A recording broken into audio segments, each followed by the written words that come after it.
following is a presentation of Main Street Media, your source for news, sports, and information on Main Street in Middle Tennessee.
Welcome in, everybody. It's our Farmin Fri-Yay show, and we are so glad our partners, Farm Credit Mid-America, helps bring this to you every Friday. And we're going to focus today on young people, young farmers, people in 4-H and Future Farmers of America, and all the things that they're doing to learn, young beekeepers. And they're the future of our food and our world, not just our country, because Tennessee is number 4 in exports of food to the world. And speaking of the world, we're going to kick things off with something really important. Now, we're a little ahead of the game, but this is just starting our conversation about World Orphans Day and the STARS Foundation. Cheryl Piggot is standing by.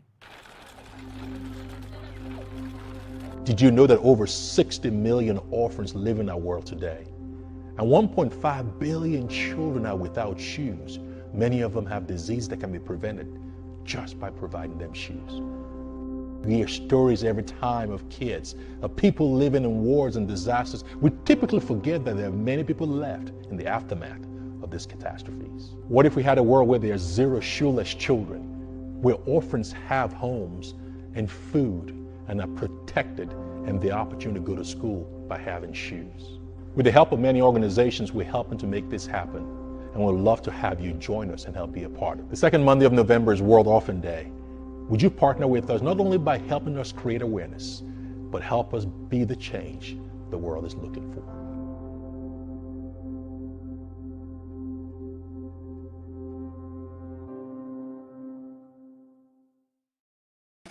Oh my goodness, Cheryl, that is so beautiful. Welcome to our show. How are you? I'm doing great. Thank you so much, Devin, for having us on today. I really appreciate it. Yes, it's a very important cause, working to help the orphans worldwide.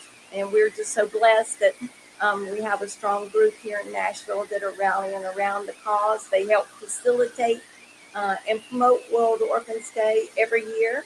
And we started in 2006, actually. And the first event in Nashville was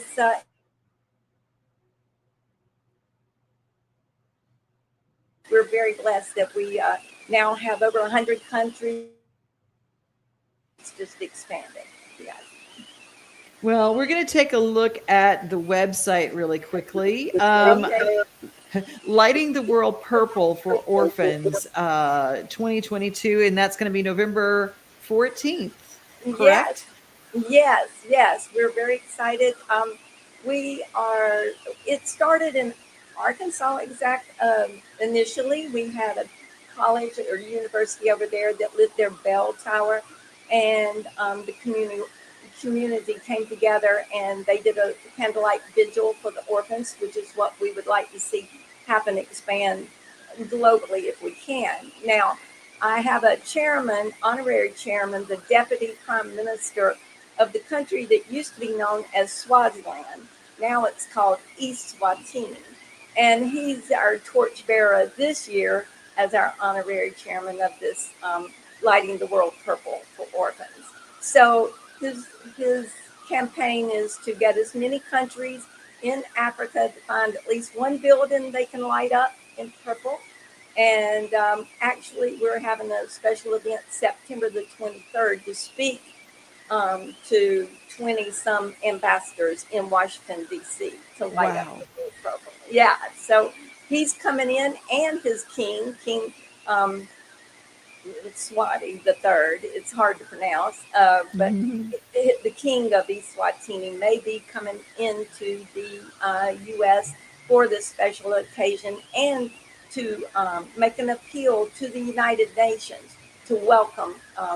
Basically, the king is coming to the General Assembly, and that's at the United Nations, where over 100 world leaders come. And our foundation has asked the king to make us sponsor our member stateship. In other words, they would be our member state that represents us to the United Nations. And Oh, the king has agreed to do that. I just got the word this week, so that is phenomenal. Yes, it to have really is.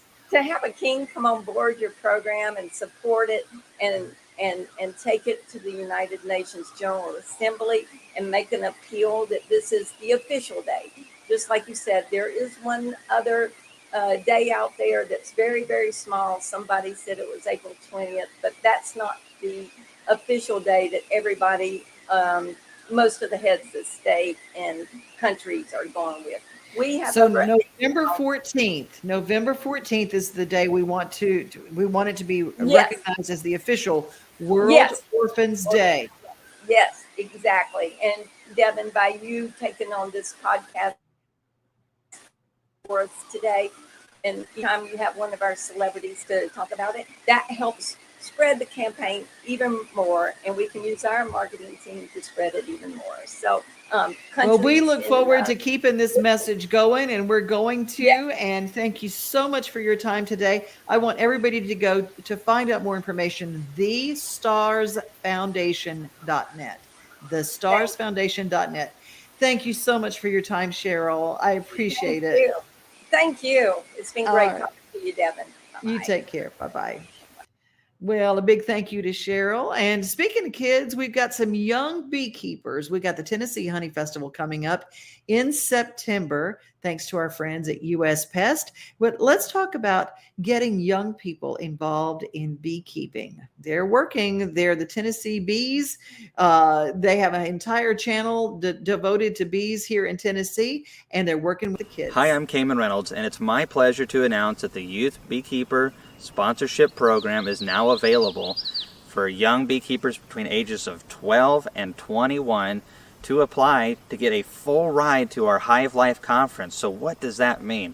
It means it's going to be an awesome experience. You're going to get to meet some of the best beekeepers in the industry, see almost every type of beekeeping product that's out there, new innovations, information. It's going to be a fun experience. There's so many awesome opportunities and networking opportunities for these young beekeepers. And what we want more than anything is to find those young men and women who want to be tomorrow's dedicated hobby beekeepers, sideline beekeepers, and professional or commercial beekeepers, and give them the tools that they need to be successful as easily as possible.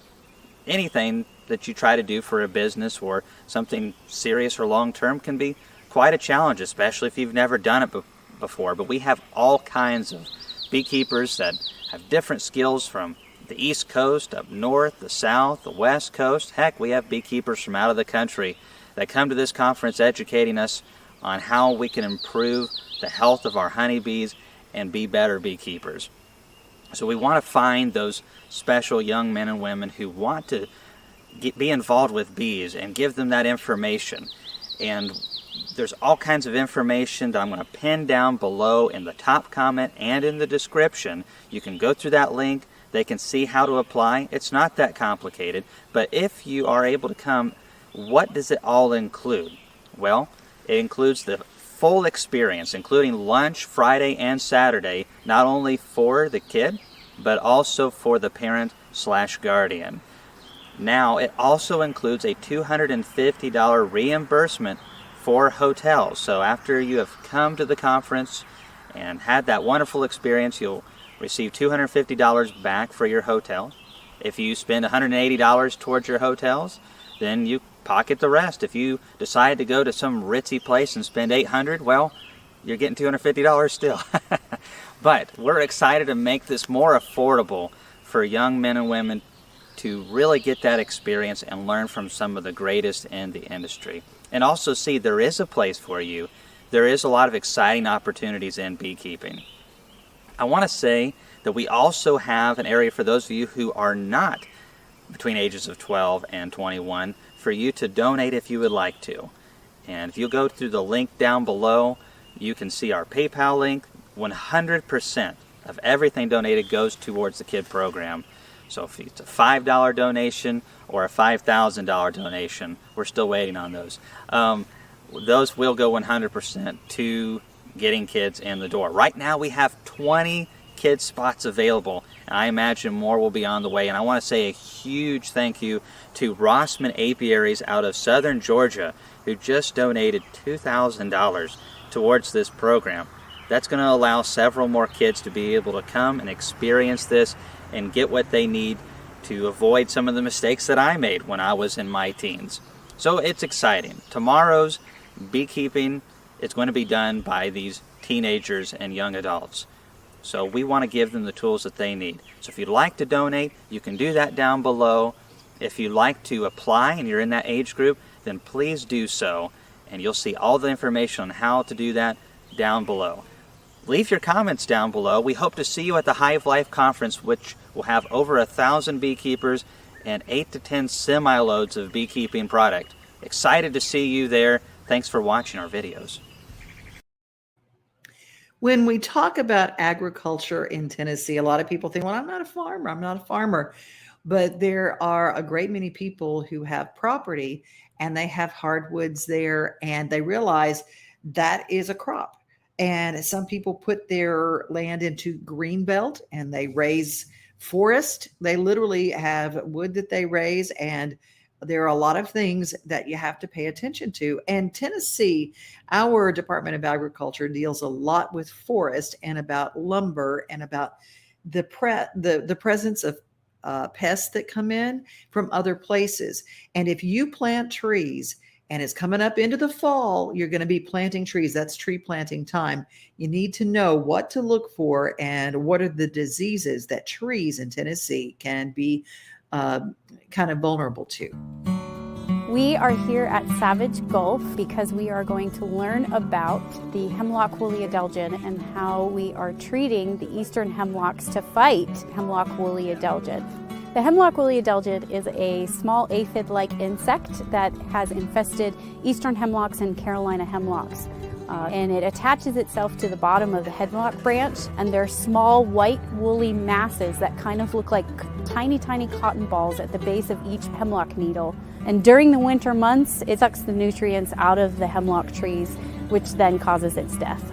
So hemlock woolly adelgid is an insect that was inadvertently carried in from Asia and established in the 1950s, and has the capacity to basically eliminate eastern hemlocks from the landscape.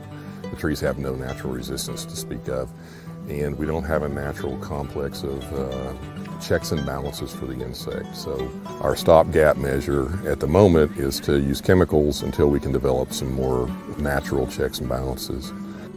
This is a kind of a multi-agency event. We've got USDA, Forest Service, we've got TDEC, TWRA, and of course we've got Division of Forestry and the strike team. And so they taught us how to, the chemical treatment of hemlocks. And so they showed us how to measure the tree, prepare the base of it, calculate the amount of chemical, and then put that around there. And probably one of the things that was probably the neatest is to look at the partnership, and the Tennessee Wildlife Resources Agency's been involved in it for several years, and just really a great collaborative effort between all the different agencies that are working on the project together. And that's one thing that I've learned throughout my career. When you collaborate with one another on a common goal or common objective, you can achieve so much more. So it's a very, very important program, and we're hopeful that we can save the hemlock. The crew has treated over 7,000 acres and 82,000 trees. In providing those outcomes, in providing the success rates that we've had, a lot of other state programs and internationally, Nova Scotia and Canada has reached out to us to help them set up their programs. Tennessee is one of the leaders with their program and the way they pull this work off and get these trees treated for the greater good.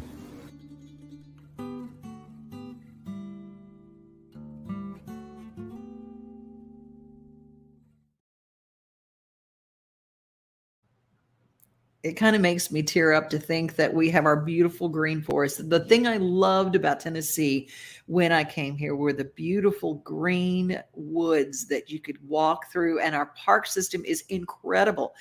So protecting our trees is so important. And inadvertently, someone can bring in some trees and plant them in their yard from Asia, not even realizing they're from Asia, not realizing that these bugs are infested in along there, and they start infesting our native trees. If you really want to help Tennessee agriculture and what goes on, make sure that you plant things that are indigenous to here, and be careful and go to a reputable nursery who knows what they're talking about. And a big shout out to my friends over from the home show, the Bates Nursery. David Bates and his team, they're just fantastic, and they know their business. Let's talk about a smart yard. Do you have a smart yard? Well, maybe you don't have a big old garden, but you just love flowers every year. Let's make our yard smarter. How about?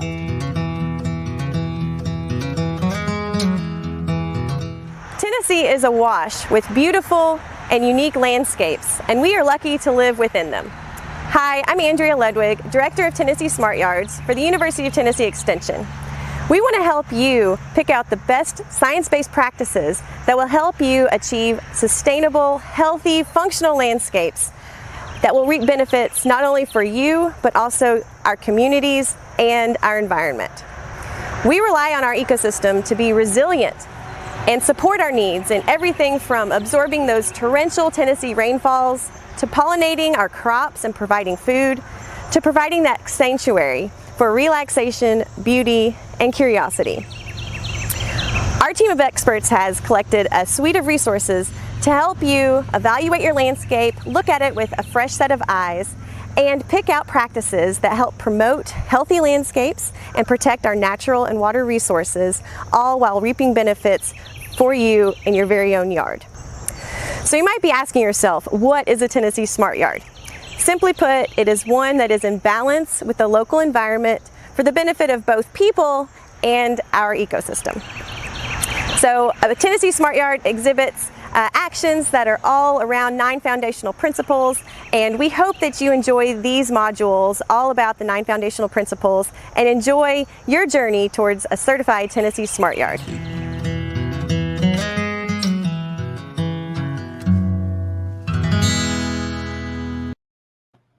University of Tennessee and our ag extensions around in every county have got information that's free for you. If you don't know about your ag extension service, be sure that whatever county, you just type in and go ag extension and then your county name.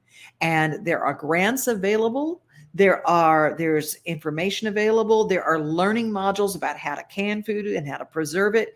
Those things come in very, very handy.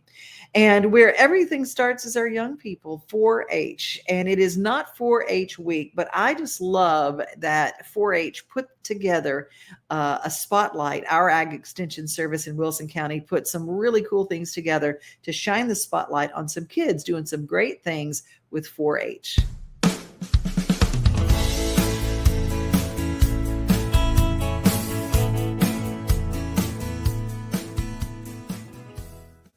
My name is John Hancock and I'm a Wilson County 4-H member.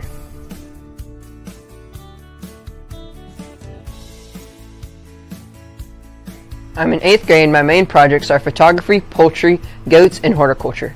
I also was recently initiated into Honor Club and I'm an officer.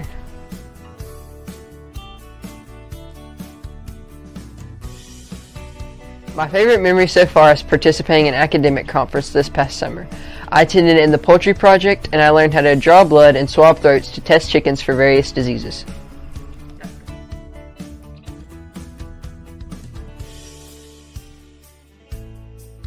I'm looking forward to being able to join the 4-H All-Stars next year and getting to know more 4-H members across the region.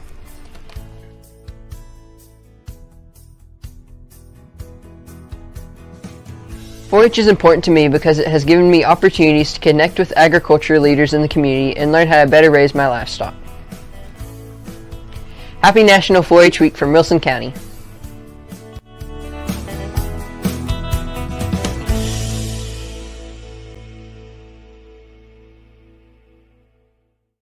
And if you want to find out what 4-H looks like in good practices, you just go to the Williamson County Fair. August 5th is when it starts. There will be all sorts of kids who are competing for wonderful prizes. They will have everything from their exhibits in photography for, like he said, poultry. They will have these kids that go out and they show their pigs and their goats. It is incredible. You can go see all of their livestock. They'll have the livestock barn open, and you can go through and see all these kids. Even before they exhibit, you can go see their livestock. It's an all-American fair, Williamson County Fair, August 5th through 13th. To get your tickets in advance, which I suggest because then you don't have to ever wait in a line, you go to williamsoncountyfair.org, and it is wonderful. And Williamson County Fair, I'm going to be there on August 6th, and I'll be taking you with me. I'll be doing broadcasting live, and I cannot wait to share what's going on. Well, I'm going to close the show today with somebody I discovered. Now, this song is about, oh, no, I can't end yet, because one of the number one reasons that I am connected to Farm Credit Mid-America is because they are one of the top contributors to scholarship programs for 4-H and for Future Farmers of America. So Farm Credit Mid-America, they are our partners, and I just love this story. This is really cool. And I was talking about pigs. Well, just take a look at what Farm Credit was doing to help kids get ready to show their pigs at the county fair. My name is Paul Vining. I'm the 4-H educator. So the atmosphere before a show begins is full of anticipation. The kids are really excited. They're working on getting their animal prepared for the show. Parents are trying to track down their kids and make sure that they're working hard to get that animal ready to go. And it's kind of like being in a beehive in a way. Just a lot of people going a lot of different places and getting ready to show. Definitely there's a strong community within 4-H. We rely a lot on volunteers that have children in the program, and also some that don't have children in the program, but very much a sense of community, working together, pulling together to get them ready for the show. The biggest thing about 4-H, it does teach those kids responsibility. Well, I think that having the opportunity to ultimately see them be successful, I think that's very rewarding. Probably my favorite night is the hog show.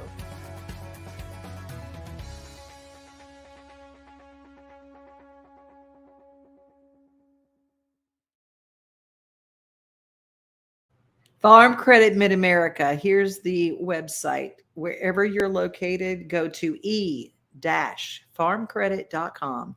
Whether you just need some help with getting your backyard hobby farm going, or maybe you just need some advice. Maybe you want to start a homestead. You've got kind of caught the fever and you go, look, I want to plant my own food. How do I get started? I mean, I don't even have money for a tiller. If you need money for a tiller, I know who can help you. e-farmcredit.com. They'll get you in touch with the Farm Credit office nearest you. Well, it's time to close everything down. Have a great weekend, everybody. Be safe, be kind, and remember you are loved. This young man, I found this song. His name is Jonathan East. He's an independent singer-songwriter, and I love the way he started this whole video. I love what he says in it. I love how he sings. So Jonathan East, I want you to follow him, get a look at his YouTube channel, and get a look at his music. If you like traditional country music, he's your guy. And if you love farmers, I dare you not to be moved by this video. Bye, everybody. Have a great rest of your weekend.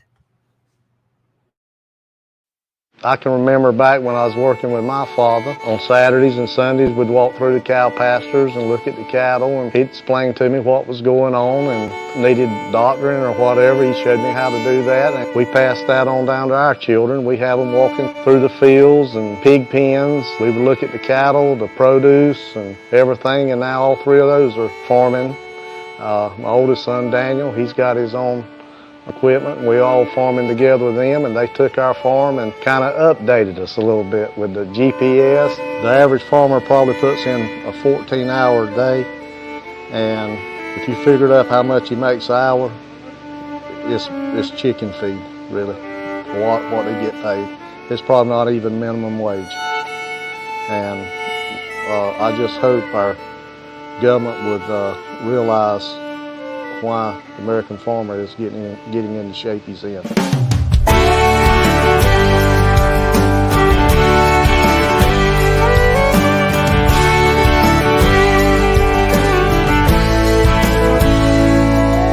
a ride down to Carolina back road in July. Gaze across that dusty field and tell me what you see. A young man on a tractor underneath that clear blue sky, breaking his back to feed folks like you and me. And there's an Indiana cowboy working steady around the clock, tossing hay on a flatbed truck, going back again. They had his share of dry spells, times ain't made a lie. A little bit of hard time ain't never got to him. God bless that American farmer. Well, it's up before the crack of dawn, just praying for the rain, putting food on your table just as long as he is able. He'll be running that tractor down in a man with ways of grain.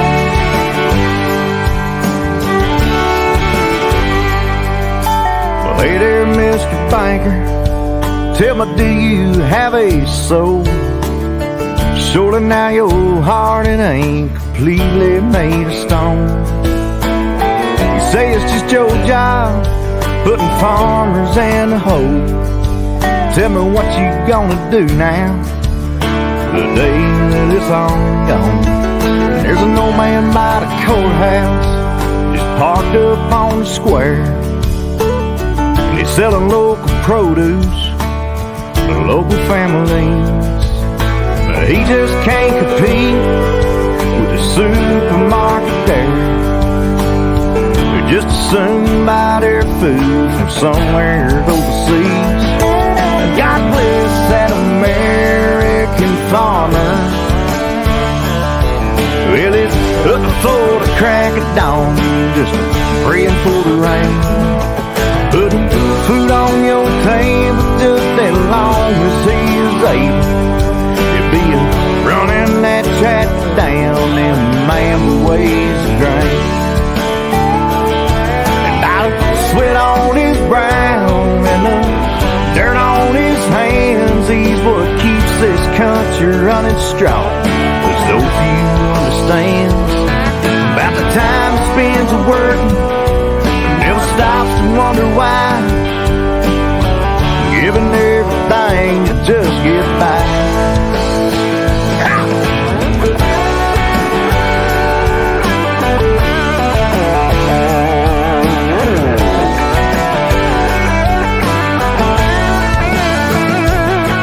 God bless that American farmer.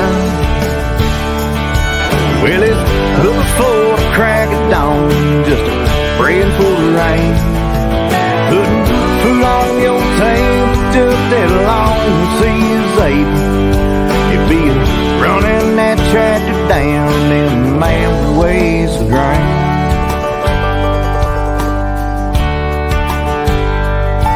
Take a ride down to Carolina back road in July.